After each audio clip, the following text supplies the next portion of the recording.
Wales won't even get the bonus point. And there it is. There it is.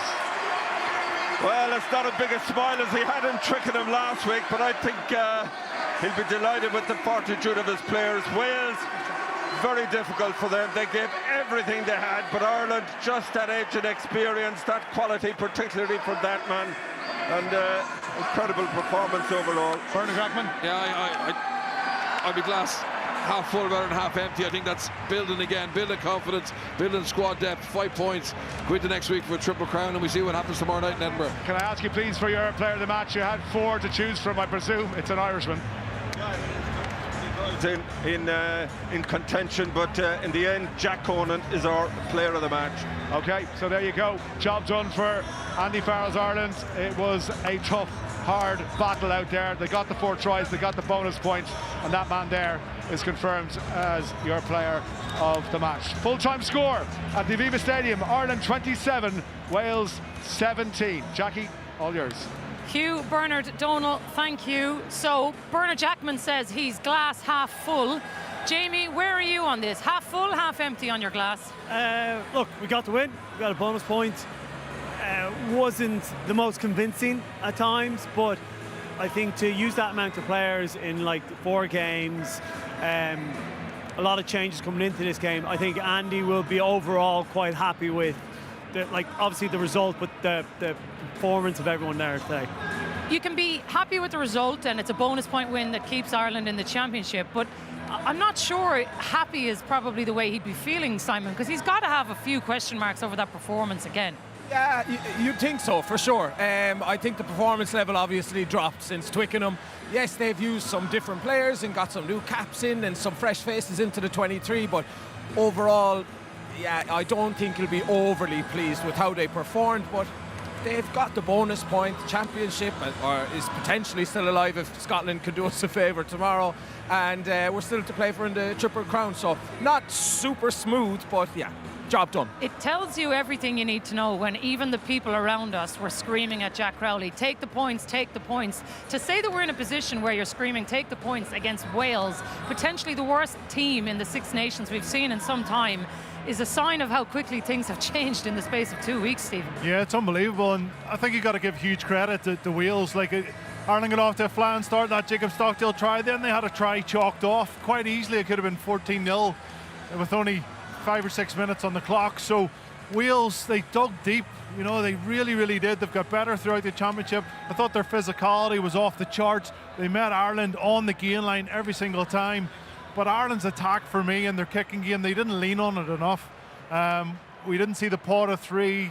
Balogun not really in much space. Jacob Stockdale not really in much space. So plenty to work on. But I tell you what, Wales made it a difficult night for Ireland. They were brilliant, Simon, weren't they? In some facets. You know, we talked earlier about just that spirit, that fight. They really brought it tonight, which is a good thing. Yeah, they did. They had Ireland lined up at times and really sent them backwards, and they have Ireland have some massive ball carriers. You look at Caelan Doris and James Ryan and Tadhg Beirne. These lads were meeting that Welsh defence on the gain line, and they were smashing us, to be fair to them. And their work rate, I think, as a whole, was through the roof tonight, and their scramble as well to boot. Yeah, there was so many of them. Brilliant performance from a Welsh point of view, but from an Irish point of view, the man of the match has been named as Jack Conan. Let's hear from him now. Jack, congratulations. You're the Guinness Six Nations player of the match. You got the bonus point win, but Wales really dragged you into a tough contest out there. Yeah, absolutely. To be fair to them, I thought they were brilliant today. That felt like a proper test match, and the intensity was unbelievably high throughout. We probably let them off the hook at a few stages, a few sloppy mistakes from us, giving them easy access, but I think we did well to stick in it there. Great for Jamo on 50th cap, Doki on his first. We can make a special day for those lads, but as always, loads of opportunity better for next week. Yeah, maybe not as controlled as you would have liked at various different stages out there. No, but I think that's a credit to them. Thought they played really well and brought an unbelievably high intensity to it. So, again, some easy mistakes from us that we need to be better at next week. But, again, great that we could do it for the lads today. And for you, you missed out on Twickenham because of illness. You nearly had a first half try. Second half, one checked, but you got there. Yeah, nice to get over the line. great day. I must say the atmosphere was unbelievable. You could hear every single person in the stadium. Felt like a proper home game, and I think it means the world to the lads when everyone's on their feet shouting and roaring for us. So hopefully we get the same again next week. Yeah, it's on to Scotland next Saturday and a chance to win some silverware. Yeah, please God, be pretty special. So look, we'll obviously rest up and recover after today, and wait to look at Scotland come Sunday and Monday. Congratulations, Jack. Cheers, thank you very much. Yeah, he's earned his player of the match, hasn't he? And here is how the table looks. France still on top, 15 points. Ireland now moving into second place, though importantly, on 14 place. Of course, everything can still change tomorrow with Scotland playing France and Italy against England. But let's focus on Ireland, and even just listening to the player of the match there, Jack Conan, and Tadhg Beirne's going to come on in and join us as well. And Tadhg, you might as well just come on in while we're just listening to Jack. Well done, well played. Jack Conan was just telling Claire there just about, how gritty that performance was, how hard it was to dig it out. He was calling it a real test match. Wales brought some fight tonight, didn't they? Yeah, I think you've seen their performance improve. You've seen it against Scotland, how much they improved from the first game, and it was no different tonight. They're a tough team to play. We played them last year, it was the same thing. We really had to dig deep for the win.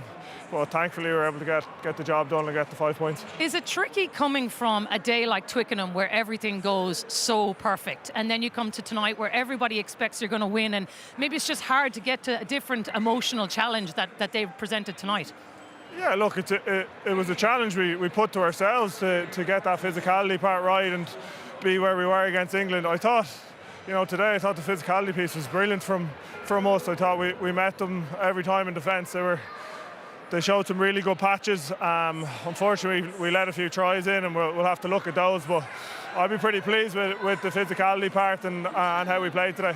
Was part of the game plan, Tadhg, about taking Wales through the phases? Like their back row, I think Alex Mann made over 30 tackles himself alone. Was it to keep possession for long periods? Was that the plan getting into the game? Or did it just pan out like that? I think it just pans out. You want to score as early as you can, of course, but you got to give credit to them. They defended really well. We probably lost our shape a little bit, and we kind of went off on in ones a little bit, which kind of probably played into their hands in terms of defensively. And we'll probably look back and look at a load of opportunities where we could have scored earlier, but the fact is we stuck in there, and we were able to get the 4 tries. Just Tiger, what were the messages at half-time? Be interested to know what Andy was saying to you tactically about how to approach that second half. Yeah, it was very much the points I was just saying. He was saying that if we keep at it and we actually work together more as a team, I think in terms of our shape, we're coming rather than going to the lines on our own. I think the spaces was opening up. We felt like they're probably overfolding at times, and there was space on the negative sides. So we were kind of just saying to look out for those moments and just to get the first try and then try to build a score from there. But you got to give credit to them. They came back into it, and unfortunately leaked the try there, and it ended up being quite a tight game. Just after they scored a try there, Tadhg, they had a bit of purple patch. What are the messages you're kind of talking to each other there to get back up the field? Yeah, it was very much that. We said that they've had a purple patch. We said, we kind of lost our way a little bit.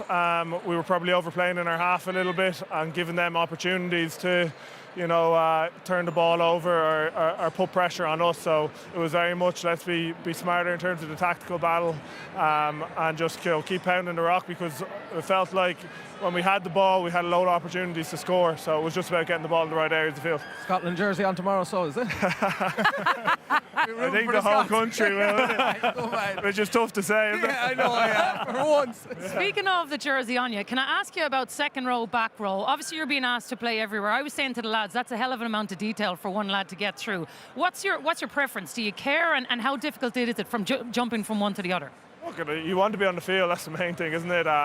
Sometimes I feel like I can get a little bit more involved when I'm in the second row, and then other games in your six, the ball just kind of comes to you, or the play kind of comes to you. So it's very different each game.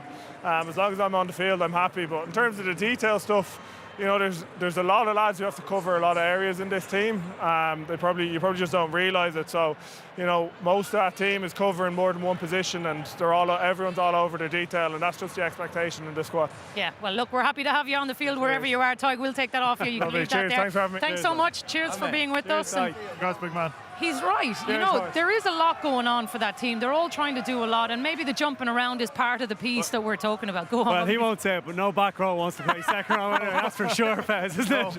Well, he's got a good poker face then, that's for sure. But maybe that is the mix and matching of what Andy's trying to find out here. What can I do with this squad? That's a piece of it too. Yeah, definitely, and that's sometimes the hardest thing. The easy thing is to go out and perform. The hard things during the week, as Jamie and I will know, learning all the different line-out codes, and you come from your province and into the national team, you could be handed a list with 30 line-outs, and before you know it, come game day, there's maybe 8 or 9 on it that you go to all the time, and that's the hard thing mentally, to take in all that information and then put it out on the pitch when it happens. So yeah, like, he's an experienced campaigner. He's been around the block, obviously a British and Irish Lion, but I thought he was terrific today. He carried the ball really hard, some really tight lines, a bit like a back rower, and as he said there, he had a heavy involvement, albeit playing the second row. Where do you think he performs better, second row or back row?